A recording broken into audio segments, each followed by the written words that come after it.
Hi, Polo.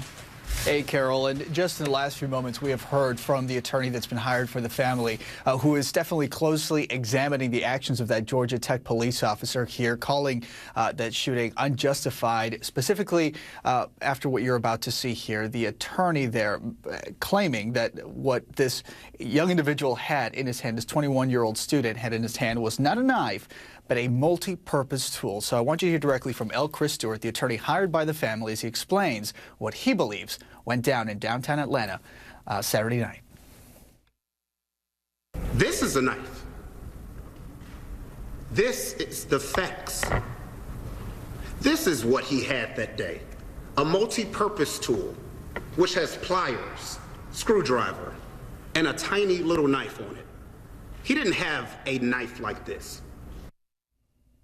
So the attorney there, again, trying to differentiate what he believes is what this individual had on Saturday. Stewart also going on to say that Schultz was disoriented, was also, quote, having a mental breakdown at the time. So certainly scrutinizing the actions of at least one police officer who pulled the trigger, shooting and killing this 21-year-old fourth-year student at Georgia Tech.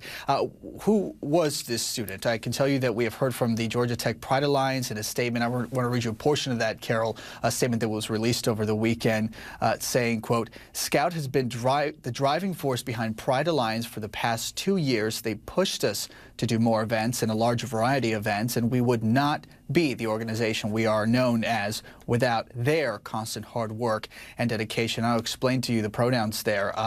This individual identified as non-binary and intersex according to the profile that was posted there on that alliance group, and preferred the pronouns they and them.